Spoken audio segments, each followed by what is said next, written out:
नमस्कार साथियों, मैं अभिषेक और आप देख रहे हैं लर्निंग विद अभी। आज का मेरा दूसरा टॉपिक है ज्योग्राफी का सौरमंडल। पहला टॉपिक हो चुका है यानी कि ब्रह्मांड। जिसने भी ब्रह्मांड का पहला टॉपिक नहीं देखा हो तो नीचे डिस्क्रिप्शन बॉक्स में उस वीडियो का लिंक दिया हुआ है, आप वहां जाकर जरूर देखें। और आज ज़्यादा कुछ ना कहते हम चलते हैं सौरमंडल पे, यानी कि सौरमंडल के बारे में बात करेंगे। हमने बताया था ज्योग्राफी में जितने भी टॉपिक होंगे हम सबको बारी बारी से लेकर चलेंगे। तो आइए हम चर्चा करते हैं सौरमंडल। सौरमंडल है क्या? सौरमंडल एक परिवार है। परिवार का मतलब परिवार में जो भी सदस्य रहते हैं, यानी कि परिवार क्या होता है? सदस्यों का समूह होता है। वैसे ही सौरमंडल हमारा क्या है?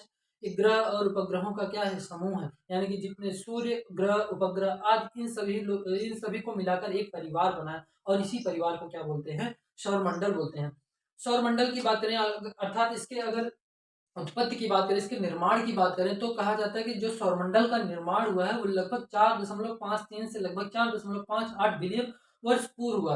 यानी कि पहले ब्रह्मांड बना होगा, फिर हमारा सौरमंडल बना होगा। तो हमने कहा कि जो हमारा सौरमंडल है वो ग्रह उपग्रहों का क्या एक पूरा परिवार है, और इसी परिवार को सौरमंडल कहते हैं। और इसके निर्माण की बात हमने की तो इसका निर्माण लगभग 4.53 बिलियन वर्ष या 4.58 बिलियन वर्ष कह सकते हैं, लगभग की बात की जा रही है, इतने वर्षों पूर्व हुई है। तो हम चर्चा करते हैं आइए कि इस सौर मंडल में ग्रहों की संख्या के बारे में। यानी कि सबसे पहले माना जाता था कि जो ग्रह है हमारे ग्रहों की संख्या 9 मानी जाती थी। यानी कि पहले ग्रहों की संख्या कितनी मानी जाती थी? 9 ग्रहों की संख्या पहले मानी जाती थी 9। और वर्तमान में ग्रहों की संख्या कितनी है? वर्तमान में ग्रहों की संख्या 8 है। पहले ग्रहों की संख्या 9 मानी जाती थी। यानी कि जो हमारा 9वां ग्रह था वो हमारा क्या था? प्लूटो था। यानी कि सूर्य से दूरी के बढ़ते हुए क्रम में रखा गया था। जैसे जैसे जैसे इनकी दूरी बढ़ती जाएगी उसी क्रम में ग्रहों को रखा गया था। यानी कि सबसे पहले सबसे कम दूरी थी हमारे बुध की। तो यानी कि जो सबसे पहला ग्रह था सूर्य के एकदम नजदीक ये हमारा क्या था? बुध था, फिर शुक्र था, फिर पृथ्वी था। यानी कि बुध, शुक्र, पृथ्वी, बृहस्पति, बुध, शुक्र, पृथ्वी, मंगल, बृहस्पति, शन, अरुण, वरुण, और लास्ट में हमारा क्या था? प्लूटो था। तो क्या हुआ सन 2006 की बात है। यानी कि सन 2006 लगभग 25 से 26 अगस्त की बात। यानी कि हम बात करते हैं सन 2006 की। यानी कि 14 से लेकर 25 अगस्त 2006 की बात करेंगे। तो 14 अगस्त से लेकर 26 अगस्त 2006 की बात हम कर रहे हैं। यहाँ पे जो है एक संस्था थी जिसका नाम था IAU, यानी कि अंतरराष्ट्रीय अंतरराष्ट्रीय खगोलीय संघ। राष्ट्रीय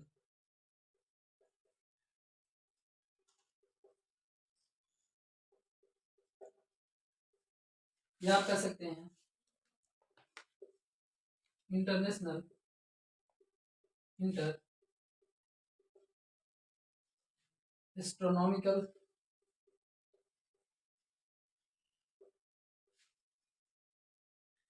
इंटरनेशनल एस्ट्रोनॉमिकल यूनियन। हमने कहा कि सन 2006 की बात है। जो एक संस्था थी, एक संघ थी जिसका नाम अंतरराष्ट्रीय खगोलीय संघ था। इसकी 26वीं बैठक हुई। 26वीं बैठक हुई। 26वीं क्या हुई? बैठक हुई। और ये 26वीं बैठक जो है चेक गणराज्य में हुई। कहाँ हुई? चेक गणराज्य में। यानी कि 14 से 26 अगस्त के बीच में सन 2006 की बात है। जो अंतरराष्ट्रीय खगोलीय संघ था इसकी क्या हुई? एक बैठक हुई जो 26वीं बैठक थी। और ये बैठक कहाँ हुई? चेक गणराज्य में हुई। वहां पर यह निश्चित किया गया, कुछ आधार बनाए गए। उन आधारों पर क्या किया गया? ग्रहों की एक परिभाषा दी गई, और उस परिभाषा के तहत हमारा जो प्लूटो है, यानी कि जो प्लूटो ग्रह था उसको क्या किया गया? ग्रहों की श्रेणी से निकालकर उसको 52वें ग्रह की श्रेणी में डाल दिया गया। आइए हम चर्चा करते हैं। पहले हम चर्चा करेंगे चेक गणराज्य की, फिर उसके बाद हम चर्चा करेंगे अंतरराष्ट्रीय खगोलीय संघ की, फिर उसके बाद हम बात करेंगे क्षुद्र ग्रह, यानी कि उसको क्यों जो है 52वें ग्रह के रूप में, यानी अंतरराष्ट्रीय खगोलीय संघ जो था, जो हमारा 9वां ग्रह प्लूटो था, उसको 52वें ग्रह की श्रेणी में क्यों रखा है। आइए हम चर्चा करते हैं पहले चेक गणराज्य की। ये क्या, इसकी स्थापना कब हुई? आइए हम चर्चा करते हैं। मैंने कहा ये देखते हैं चेक गणराज्य। चेक गणराज्य क्या है? ये हमारा क्या है? एक देश है। और चेक गणराज्य एक देश है जो कि कहाँ स्थित है? यूरोप महाद्वीप में स्थित है। ये कहाँ स्थित है? यूरोप महाद्वीप में स्थित है। यूरोप महाद्वीप में स्थित है। और इसकी अगर क्या नाम है, इसकी राजधानी की बात करें तो इसकी राजधानी क्या है, प्राग। और अगर इसकी भाषा की बात की जाए तो इसकी भाषा चेक भाषा है। और अगर मुद्रा की बात की जाए तो चेक कोरोना, चेक कोरोना। और अगर एक चेक कोरोना बराबर होता है 3.42 भारतीय मुद्रा के बराबर होता है, भारतीय रुपए के बराबर। हमने क्या बताया, जो अंतरराष्ट्रीय खगोलीय संघ है उसकी जो 26वीं बैठक हुई थी वो कहाँ हुई थी, चेक गणराज्य में हुई थी। चेक गणराज्य हमारा यूरोपीय महाद्वीप में स्थित है। इसकी राजधानी प्राग है और इसकी भाषा चेक भाषा है। इसकी मुद्रा को कहते हैं चेक कोरोना और एक चेक कोरोना जो होता है 3.42 भारतीय रुपए के बराबर होता है। आइए हम जानते हैं अंतरराष्ट्रीय खगोलीय संघ के बारे में। अब हम बात करेंगे अंतरराष्ट्रीय खगोलीय संघ यानी कि IAU, इंटरनेशनल एस्ट्रोनॉमिकल यूनियन की। अगर इसकी स्थापना की बात की जाए तो इसकी स्थापना जो होती है 1919 में हुई थी। और कहाँ हुई थी, तो पेरिस फ्रांस में हुई थी। पेरिस फ्रांस में हुई। अगर इसकी मुद्रा यानी कि जो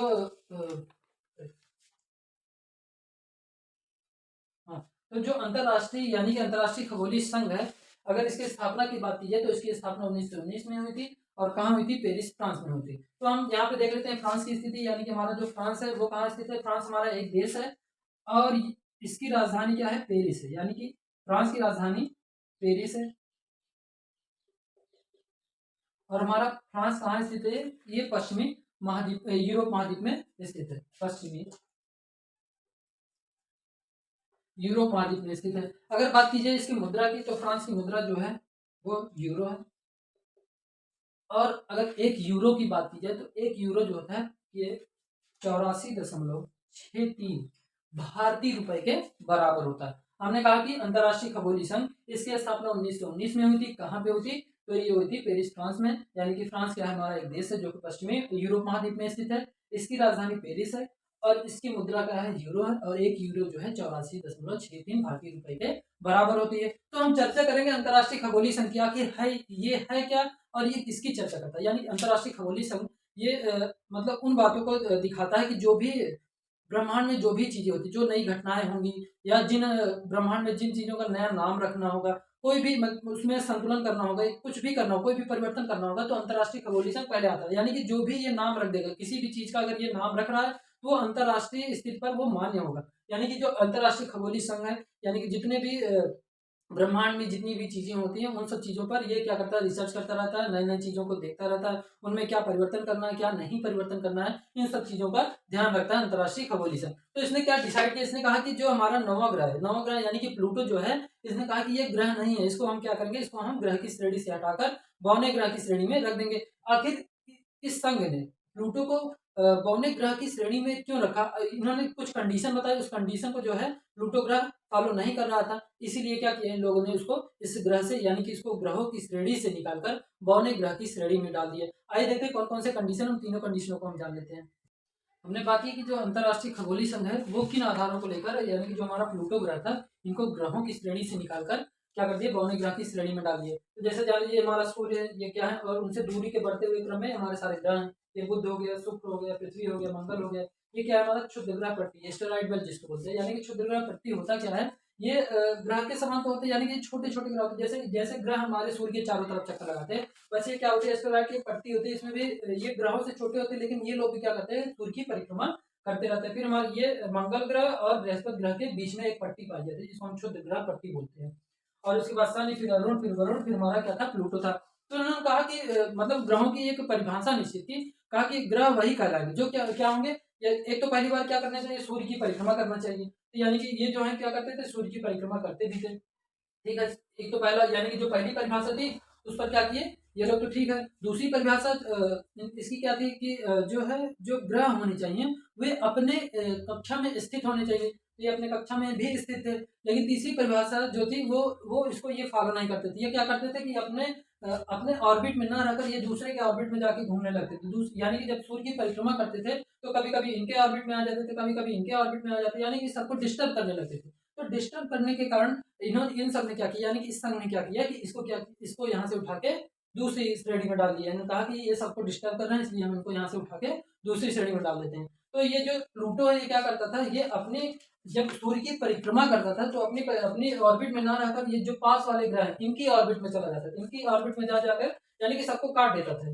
जब भी ये चक्कर लगाता था सूर्य का तो ये क्या करता था, दूसरों के ऑर्बिट में घुसकर ये सबको काटता रहता था, इसीलिए इसको हटाकर क्या कर दिया गया, 52 ग्रह की श्रेणी में डाल दिया गया। अब आइए देखिए ये जो जो ग्रह यानी कि बुध, शुक्र, पृथ्वी और मंगल, इन ग्रहों को जो है ठोस ग्रह कहा जाता है। यानी कि ये क्या थे, ठोस थे। ठोस थे, ठोस होने के कारण में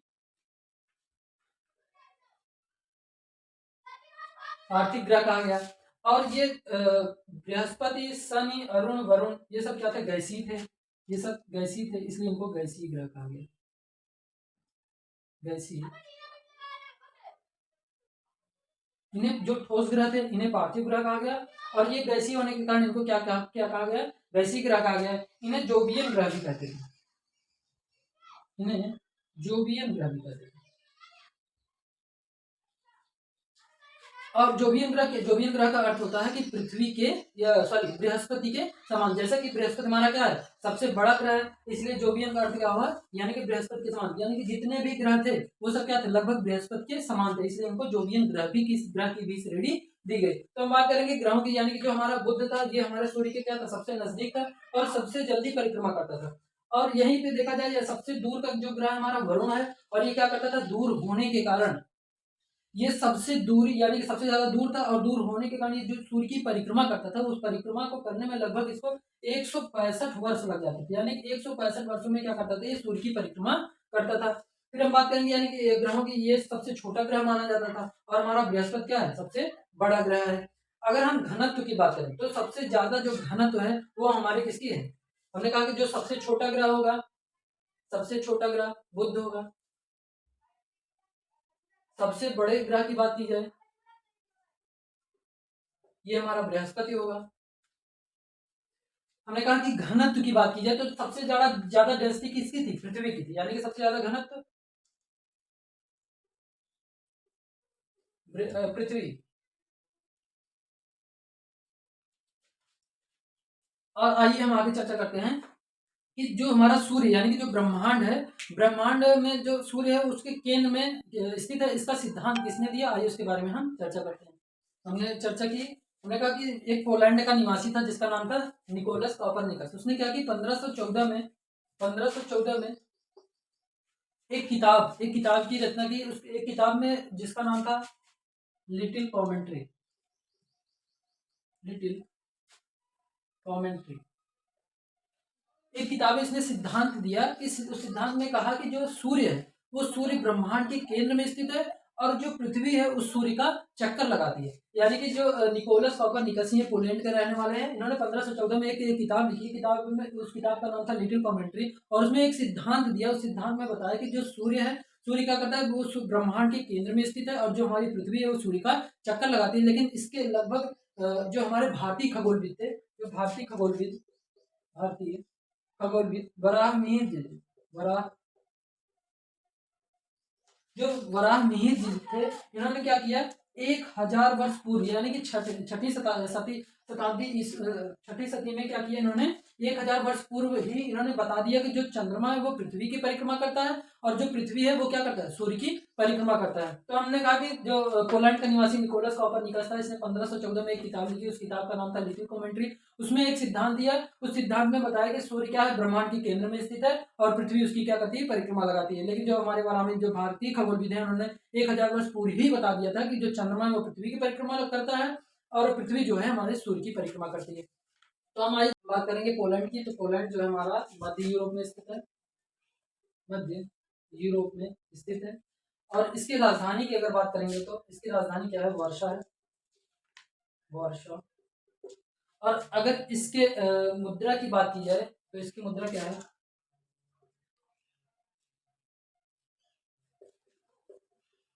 ज्वालिटी है, ज्वालिटी है। और इसके अगर भाषा की बात की जाए तो इसकी भाषा क्या है, पोलिश। और मुद्रा हमने कहा इसकी जो एक मुद्रा है वो होता है 18.27 भारतीय रुपए के बराबर होता है, इंडियन रुपये के क्या होता है, बराबर होता है।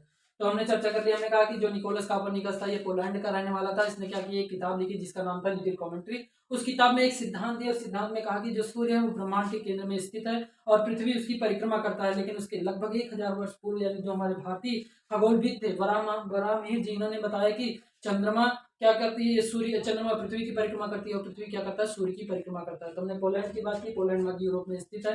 इसकी राजधानी की बात की तो ये वारसा है, और मुद्रा की बात की ज्वालिटी है, भाषा पोलिशा है, और एक एक ज्वालिटी बराबर होता है कि 18.27 भारतीय रुपए के बराबर होता है। उम्मीद है आपको मेरा ये सेशन पसंद आया होगा। हम अभी जैसे कि आपको सौरमंडल पढ़ा चुके हैं, तो उसमें जितने भी ग्रह सबको हम बारी बारी से लेके चलेंगे। ऐसा नहीं कि हमने सौरमंडल पढ़ा दिए तो सारे ग्रह खत्म हो गए, ऐसा नहीं। हम पहले सूर्य को लेके चलेंगे, फिर जैसे जैसे जितने ग्रह बुध शुक्र पृथ्वी मंगल बृहस्पति, सबको हम टॉपिक वाइज लेके चलेंगे। उम्मीद है आपको मेरा ये सेशन पसंद आया होगा। आपको मेरा अगर सेशन पसंद आया तो आप मेरे वीडियो को लाइक करें, शेयर करें और मेरे चैनल को सब्सक्राइब करें। धन्यवाद।